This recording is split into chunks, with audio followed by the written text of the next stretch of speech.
Salut les amis, on se retrouve pour une nouvelle vidéo, où on va parler de ce match Benfica-Monaco, et franchement, que dire, à part quel dommage, parce que Monaco était si proche, bah au moins d'aller en prolongation et peut-être d'obtenir une victoire au penalty, ou peut-être même dans la prolongation face à Benfica, surtout que franchement cette équipe était assez prenable, hein. Franchement ce Benfica de Bruno Lage, je suis pas très fan, c'est des matchs parfois très compliqués, hein, où cette équipe est capable de montrer un très beau visage, comme face au Barça, où globalement, offensivement en tout cas, ils avaient été énormes, mais c'est vrai que défensivement, il y a quand même beaucoup de faillites, et là en l'occurrence, Monaco ce soir a su les exploiter, puisque quand même, je tiens à préciser que Monaco a énormément d'XG quand même face à cette équipe de Benfica. Évidemment, Benfica en a quand même plus, mais ça s'est boosté déjà par le penalty qui en rajoute énormément, et par, si je ne me trompe pas, l'action d'Akturkoglu également, qui forcément, bah, c'est quasiment le but vide, donc ça aussi ça booste. Donc en fait voilà, Monaco c'est quand même, je trouve, plus de fois retrouvé dans des situations extrêmement dangereuses. Je pense notamment à cette occasion de Crépin Diatta en première période, où franchement, bah, ça aurait dû aller au fond, mais le gardien de Benfica a réalisé une énorme performance également ce soir, même s'il y a quand même 3 buts encaissés, donc ça reste très paradoxal. Les amis, avant de continuer ce débrief, je vous invite à vous abonner à la chaîne, c'est super important. On essaie de passer les 2000 abonnés le plus rapidement possible, si possible avant avril. Je repousse à chaque fois l'échéance, mais bon, c'est un peu compliqué dans cette période, mais ce serait très cool. Et donc voilà, si on regarde un petit peu les statistiques, on voit quand même que Monaco a dominé la rencontre avec 60% de possession. C'est bizarre parce qu'encore une fois, Benfica était à domicile. Il gagnait 1-0. Certes, le score, tu peux penser que tu dois mettre le bus, mais en l'occurrence là t'es face à ton public, t'es une équipe qui est quand même joueuse. Benfica ça a toujours été une équipe assez joueuse, et ça a été le cas également cette saison. Je me suis dit, je partais du principe que Benfica allait avoir le ballon. Au final, ce n'est pas le cas. Monaco a essayé de revenir le plus possible à chaque fois pour obtenir la victoire et la qualification au bout. Et au final, quand on regarde un petit peu le momentum, on voit que globalement, les menaces en attaque, bah Monaco en a plus, a été bien plus menaçant finalement que cette équipe de Benfica, qui a pour le coup, elle, été bien plus efficace. Et ça, pour le coup, c'est quelque chose qu'on peut reprocher à Monaco. L'efficacité dans les deux surfaces. Parce que oui, tu marques quand même 3 buts. Donc là, tu te dis que la performance offensive est bonne. Mais c'est pas le cas, puisque Monaco aurait pu terminer à peut-être 6-3. Peut-être 6-3, parce que globalement, Monaco a eu énormément d'occasions qui n'ont pas conclu. Encore une fois, je pense à cette occasion de Crépin Diatta, mais il y en a évidemment d'autres, mais c'est celle-là qui m'a un peu, entre guillemets, le plus parlé. Quand on voit, voilà, 1,26 de XG, moi, tu dis quand même que Monaco a certes été efficace, puisque 1,26 XG, 3 buts marqués, c'est bon, mais ça aurait pu être encore meilleur. Mais là où vraiment j'ai un gros problème, bah, c'est l'efficacité dans la deuxième surface, c'est-à-dire défensivement, où je trouve que cette équipe de Monaco a juste pas été terrible. Déjà, si on prend le but de Kokchou, c'est une erreur du gardien. Pour moi, Majewski doit sortir dans ses 5,50 m, intercepter le centre de Carreras, qui est certes absolument magnifique et qui tombe pile sur Kokchou, mais moi je comprends pas pourquoi Majewski prend pas ce risque. Et au final, il se retrouve à essayer de faire un arrêt sur Kokchou. Au final, il la touche même pas, et franchement, Kokchou également dévie très bien le ballon, mais c'est vrai que moi je pense qu'il aurait fallu sortir, donc pour moi c'est une erreur. Ensuite, le but de Pavlidis, alors évidemment c'est un penalty, donc là notre ami Majewski ne peut pas grand chose, mais c'est vrai pour le coup que l'arbitrage pour Monaco, surtout dans les Monaco-Benfica, est bizarre. Et c'est vrai que ce penalty est litigieux. Je dis pas qu'il y a pas penalty, mais la faute ne change strictement rien à l'action. Il est vrai que Kerrer fait faute, la faute est manifeste, mais ça change rien. Et c'est vrai que ça peut un peu tuer cet esprit du football, parce que finalement Kerrer essaie de dégager le ballon est plus ou moins déjà dégagé par Hansness, qui en fait fait le geste pour donner à son partenaire, mais au final ça revient dans les pieds des Monégasques, mais en fait ça change absolument rien à l'action.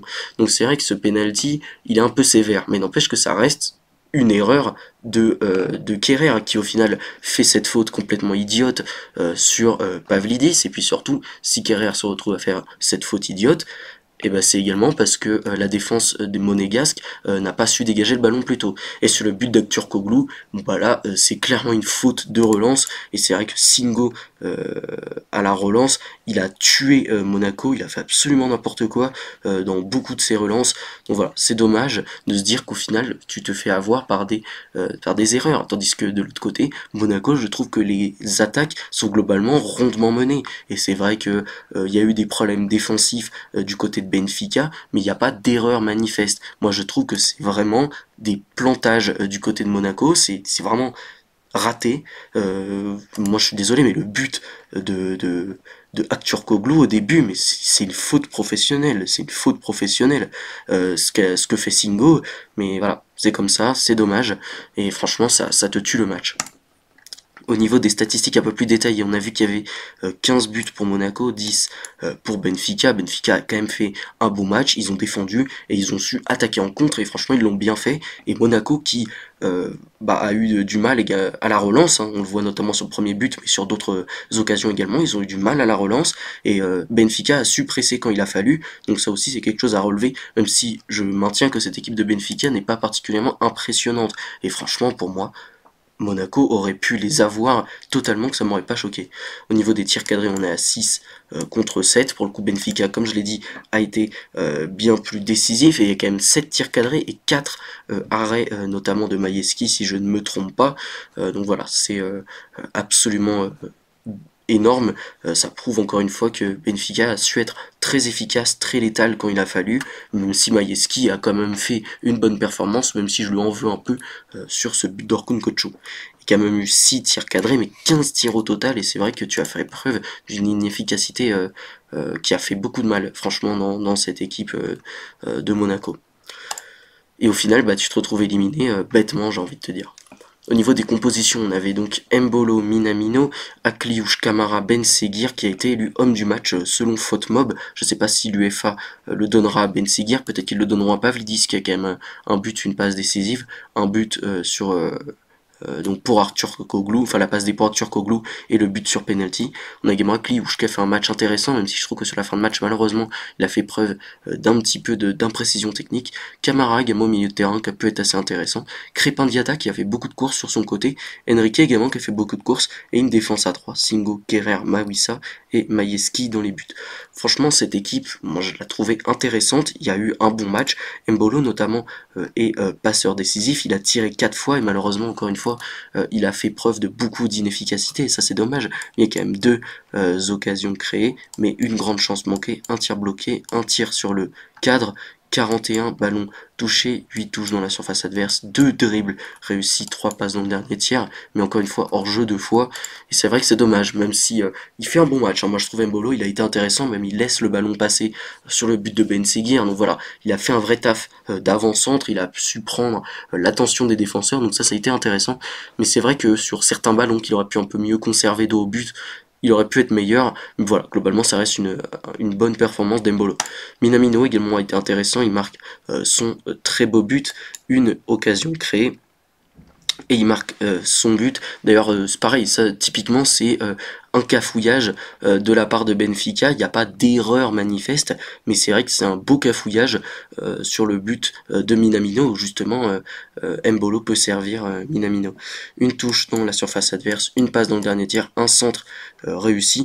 Minamino n'avait pas forcément une position totalement axial, il était un peu sur le côté, voilà, franchement ça a beaucoup bougé du côté de Monaco, ça a été très très mouvant, c'était plutôt intéressant cette composition, moi j'ai beaucoup aimé ce système, et donc Mbolo voilà, était plutôt l'attaquant le plus axial, et Minamino tournait un peu autour, et c'était plutôt pas mal, même si pour le coup il touche finalement assez peu de ballons dans la surface, au final le seul ballon dans la surface qui touche vraiment c'est le but, mais cette position voilà, de second attaquant, ça peut être plutôt intéressant, et ça a pu créer pas mal de décalage.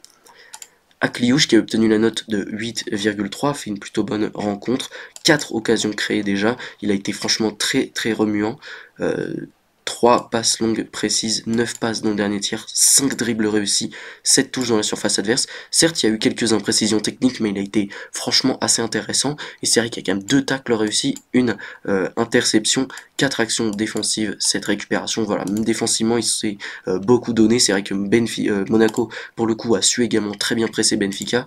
Et voilà, ces joueurs du milieu de terrain, donc Akliouche, Camara et Ben Seguir, ont été vraiment intéressants dans ce domaine. Camara, voilà, obtenu la note également de 8,3, 91% de passes réussies, c'est assez propre, une occasion créée. 104 ballons touchés, 5 passes dans le dernier tiers, 5 passes longues précises. Vraiment, il a été très bon, il a su pas mal de fois orienter le jeu, mais surtout défensivement, ses statistiques sont impressionnantes. 2 tacles réussis, 5 dégagements, 1 dégagement de la tête, 6 interceptions, 15 actions défensives et 10 récupérations. Il ne s'est fait dribbler aucune fois. Il a gagné 6 duels sur 7. Il en a remporté également 2 aériens, ce qui fait donc 8 duels remportés au total pour seulement un seul perdu. Il a été énorme au milieu de terrain, franchement intraitable. Et très bon match de Camara, qui franchement est un jeune qui montre vraiment de très belles choses. Et c'est pour ça que c'est dommage que cette équipe de Monaco ne passe pas face à Benfica, parce que franchement, c'est des très beaux joueurs individuellement. Et en plus, t'avais pris un petit peu de confiance quand t'as battu Nantes ce week-end, et au final, ça n'a servi finalement à rien, puisque tu ne te qualifies pas face à cette équipe de Benfica. Ben Seguir, également la note de 8,5, a été très bon. Il a créé beaucoup d'occasions, un dribble réussi également, 5 touches dans la surface adverse, il marque son but, un très beau but en plus, 6 passes dans le dernier tiers, un joueur qui vraiment a été très très remuant également sur son côté, qui a fait beaucoup de mal. D'ailleurs lui et Akliouche ont parfois alterné, ont parfois un peu changé de côté, ont un peu combiné, tout ça c'était vraiment intéressant, ces petites combinaisons. Bon, défensivement j'ai parlé des gros problèmes, je vais pas revenir sur la performance individuelle des joueurs, parce que franchement Kerrer, Singo, je les ai trouvés pas bons, Mawissa était peut-être légèrement meilleur, mais franchement, j'ai pas trouvé que c'était la folie. Crépin Diatta a fait énormément de courses, mais il a manqué pas mal d'occasions, et Caio Henrique également a fait quelques centres, a fait des courses, mais c'était toujours pas la folie.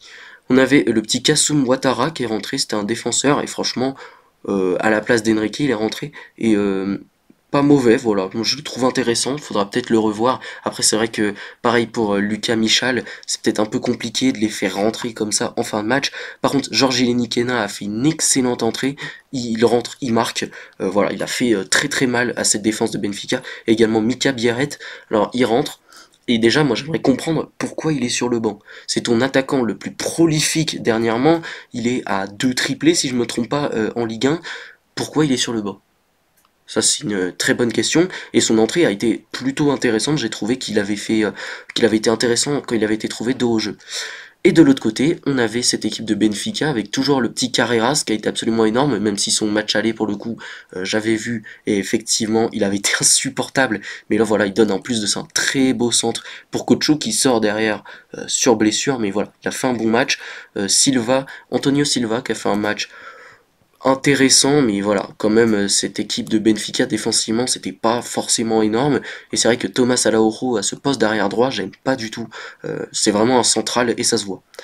Barreiro, voilà, au milieu de terrain. Aronsness également qui récupère le penalty, qui a été plutôt intéressant. Dans ce milieu de terrain de Benfica, ça a été plutôt intéressant. Il y a eu du pressing, mais c'est globalement une équipe qui a essayé de défendre bas. Et quand on se dit que cette équipe a voulu défendre bas et a quand même pris 3 buts, ça aussi c'est bizarre. De mettre le bus et de prendre et de subir finalement autant, c'est quand même assez paradoxal.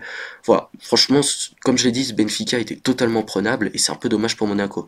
Par contre, Kocho, lui, a été bon offensivement, hein, c'est vrai qu'il a beaucoup apporté. Cheddar Jluck, par contre, le petit crack entre guillemets de Benfica, avec Carreras, évidemment, les Silva, Araujo, ces 4 joueurs-là sont vraiment très intéressants, mais malheureusement Cheddar Jluck est un peu comme Silva et Araujo, un peu resté dans sa boîte, pas forcément un énorme match.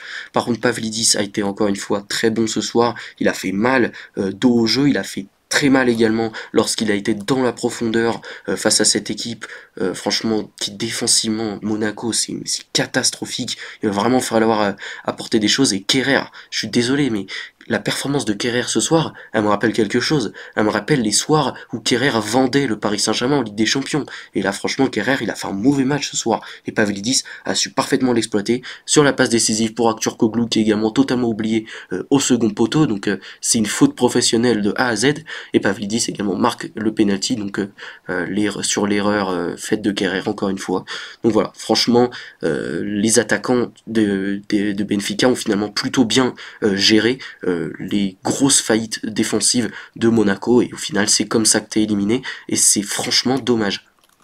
Bon bah les amis, cette vidéo est terminée, j'espère qu'elle vous aura plu, si c'est le cas n'hésitez pas à la liker, à la commenter. Demain, alors vous aurez un débrief un petit peu différent d'habitude, ce sera normalement une vidéo que je vous sortirai le lendemain. Ça dépendra un petit peu de mon emploi du temps, parce que vous avez vu que je ne suis pas dans le décor habituel, puisque je suis en vacances, mais surtout, vous m'avez pas vu pendant une semaine parce que j'étais malade, le timing a été un peu contre moi ces derniers temps, mais voilà, j'espère pouvoir vous sortir donc une vidéo débrief demain, donc ce sera soit le soir, ce sera probablement un débrief de Brest PSG parce que je reste un fan du PSG, mais vous aurez évidemment un débrief de Real Madrid, Manchester City, vous en faites pas, mais si la vidéo sort le lendemain, vous aurez un débrief des deux matchs. Voilà, donc ça dépendra, je vous promets rien, ce sera l'un ou l'autre, vous aurez donc la surprise. Moi les amis, salut, à une prochaine. Ciao ciao.